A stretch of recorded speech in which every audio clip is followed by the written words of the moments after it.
લોકસભાની ત્રીજા તબક્કાની ચૂંટણી પૂર્ણ થઈ ગઈ છે. ગુજરાતમાં ચૂંટણી પૂર્ણ થતાં જ આવકવેરા વિભાગ હરકતમાં આવ્યું છે.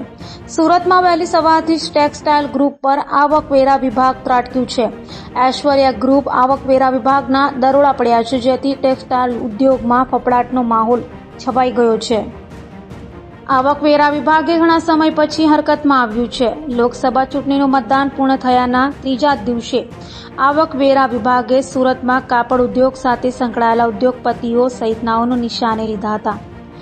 સુરતમાં ટેક્સટાઇલના મોટા ઉદ્યોગપતિ ગણાતા ઐશ્વર્યા ગ્રુપ પર આવકવેરા ખાતું ત્રાટક્યું છે. ઐશ્વર્યા ગ્રુપની ઓફિસ સહિતના કામકાજના સ્થળો પર દરોડા પડ્યા છે. એક સાથે અનેક જગ્યા પર દરોડા અને સર્વેક્ષણની કાર્યવાહી હાથ ધરાઈ છે. તો ઐશ્વર્યા ગ્રુપ સાથે સંકળાયેલ કોલના ધંધાર્થીને ત્યાં પણ તવાઈ આવી છે. કોલ બિઝનેસ ગ્રુપના મોરબીમાં આવેલા સિરામિક ઉપર તપાસ કરવામાં આવી રહી છે. તપાસના અંતે મોટા પાયે બેનામી વ્યવહારો મળે તેવી સંભાવના વ્યક્ત કરાઈ રહી છે.